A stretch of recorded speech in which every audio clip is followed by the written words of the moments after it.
Welcome to Pallavi TV. ప్రస్తుతం మనం BJP రాష్ట్ర అధ్యక్షులు రామచంద్రరావు గారితో ఉన్నాం. ఎస్ఐఆర్ తెలంగాణలో స్టార్ట్ కాబోతా ఉంది. ఎస్ఐఆర్ సంబంధించి ఎట్లా జరగబోతా ఉంది, రాష్ట్రంలో పరిస్థితి ఎట్లా ఉన్నది, ముఖ్యంగా గ్రేటర్ హైదరాబాద్ పరిధిలో ఎట్లా ఉండబోతుంది అనేది మాట్లాడడం. సార్, ఎస్ఐఆర్ స్టార్ట్ కాబోతా ఉంది. ముఖ్యంగా గ్రేటర్ హైదరాబాద్ తెలంగాణ వ్యాప్తంగా ఎట్లా ఉండబోతోంది, మీరు బూత్ లెవెల్ ఏజెంట్లను ఎట్లా సమాయత్తం చేస్తూ ఉన్నారు దీనికోసం? బూత్ లెవెల్ ఏజెంట్కు ఒక ఫామ్ ఉంటుంది. ఆ ఫామ్ ఎలక్షన్ కమిషన్కి ఇవ్వాల్సి వస్తుంది. ఆ అపాయింట్మెంట్ చేసిన తర్వాత, నియమించిన తర్వాత బూత్ లెవెల్ ఆఫీసర్స్ ఉంటారు. వాళ్ళతో కోఆర్డినేట్ చేసుకొని ఇంటింటికి పోయి ఓటర్ నమోదు కార్యక్రమం చేస్తాం. ఈ ప్రక్రియలో ఈరోజు భారతీయ జనతా పార్టీ మా ఒక బిఎల్ఏస్ లిస్టుని మేము ఇచ్చిన. బిఎల్ఏ 1 ఉంటారు, బిఎల్ఏ 2 ఉంటారు.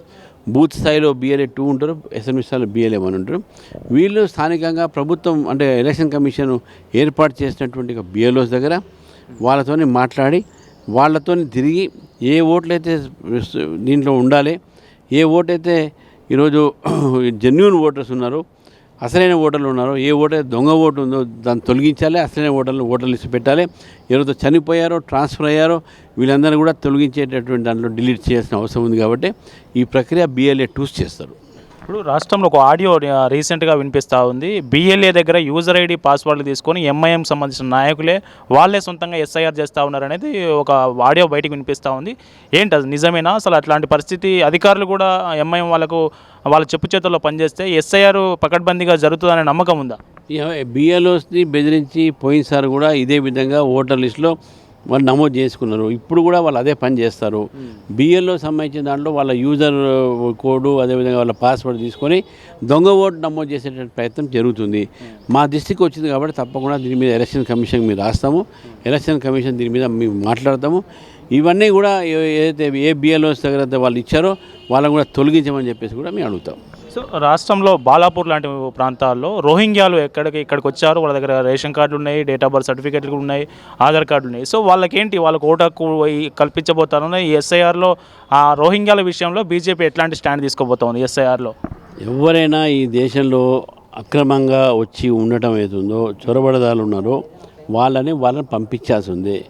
డిటెక్ట్, డిపోర్ట్ అండ్ డిలీట్ అంటాం మేము. అందుకనే వాళ్ళని ఎవరున్నారో డిటెక్ట్ చేయండి, వాళ్ళని పంపించండి వాళ్ళ దేశానికి, ఓటర్ లిస్ట్ వాళ్ళ పేరును డిలీట్ చేయండి. ఇది మేము ఆలోచించే విధానం. ఈరోజు రోహింగ్యాలు ఇక్కడ వచ్చిన తర్వాత ఎంఐఎం ఒక సపోర్ట్తో అనేక బస్తీలలో వాళ్ళు నివసించి వాళ్ళకి ఆధార్ కార్డు, రేషన్ కార్డు అన్నీ కూడా ఇప్పిస్తున్నారు మధ్యస్థ పార్టీ వాళ్ళు. కాబట్టి దాని ద్వారా ఏంటంటే వాళ్ళ ఓట్లు పెంచుకునే ప్రయత్నం చేస్తున్నాం. ఈ ఓట్లన్నీ కూడా మేము ఐడెంటిఫై చేసి ఎంక్వైరీ చేసి అవి డిలీట్ చేసే ప్రయత్నం చేస్తాం. రాష్ట్ర ప్రభుత్వం ఈ ఎస్ఐఆర్కు సహకరించే పరిస్థితి ఉందా? ఇక్కడ కాంగ్రెస్ ప్రభుత్వం, కాంగ్రెస్ అంటే ముస్లిం అంటే కాంగ్రెస్ అని గతంలోనే సీఎం రేవంత్ రెడ్డి గారు చెప్పి ఉన్నారు ఎలక్షన్ టైంలో. సో ఈ ఎస్ఐఆర్ విషయంలో ఎంఐఎంకు నకిలీ ఓట్లు, డూప్లికేట్ ఓట్లు తీసివేసే కార్యక్రమంలో ఎస్ఐఆర్కు రాష్ట్ర ప్రభుత్వం సహకరిస్తుందా? ఎంఐఎం సహకరించే పరిస్థితి ఉందా? బీజేపీ ఏం చేయబోతాం? వాళ్ళు సహకరించాల్సి ఉంది. అది ప్రక్రియ. ఇది బీజేపీ గవర్నమెంట్ తీసుకొచ్చింది కాదు, స్టేట్ గవర్నమెంట్ తీసుకొచ్చింది కాదు. ఇది ఎలక్షన్ కమిషన్ ఆఫ్ ఇండియా సంస్థ తీసుకొచ్చినటువంటి ఇది ఒక ప్రక్రియ. దీంట్లో పాల్గొనాల్సిన అవసరమే ఉన్నది. ఎలక్షన్ కమిషన్ ఆఫ్ ఇండియాకు స్టేట్ గవర్నమెంట్ పూర్తిగా మద్దతు పలకాల్సి ఉంది.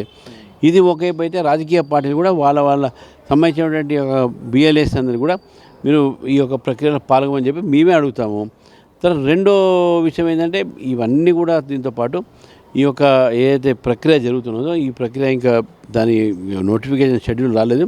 వచ్చిన తర్వాత ప్రజలందరూ కూడా నేను కోరుతా ఉన్నాను, అందరూ కూడా మీ యొక్క ఓట్లను నమోదు చేసుకోండి, కొత్త ఓట్లు చేయించుకోండి. పాత ఓటర్ లిస్ట్ ఇక పనిచేయదు. కొత్త ఓటర్ లిస్ట్ తయారవుతుంది కానీ అందరూ కూడా దాంట్లో చేసుకొని మీరు ఈరోజు ఓటర్ లిస్టులో మీ ప్రక్షాళన చేసుకుని మన ఓటు వచ్చేలా చూసుకోండి.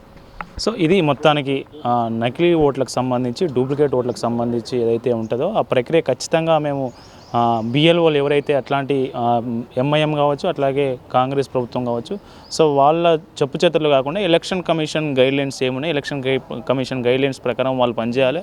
ఒకవేళ ఎవరైనా అట్లా పనిచేయకపోతే మేము ఖచ్చితంగా సెంట్రల్ ఎవరైతే చీఫ్ ఎలక్షన్ కమిషన్ ఉంటుందో ఆ చీఫ్ ఎలక్షన్ కమిషన్, రాష్ట్ర ఎన్నికల ప్రధాన అధికారి ఉంటారో వాళ్ళకి ఫిర్యాదు చేస్తాం. ఖచ్చితంగా ఎస్ఐఆర్ పకడ్బందీగా అమలయ్యేటట్టు ఖచ్చితంగా బీజేపీ పక్షాన బీజేపీ వంతు పాత్ర ఖచ్చితంగా పోషిస్తుందనే విషయాన్ని బీజేపీ రాష్ట్ర అధ్యక్షులు రామచంద్రరావు గారు మనతో పాటు చెప్తా ఉన్నారు. కెమెరా పర్సన్ సుమన్తో కరుణాకర్.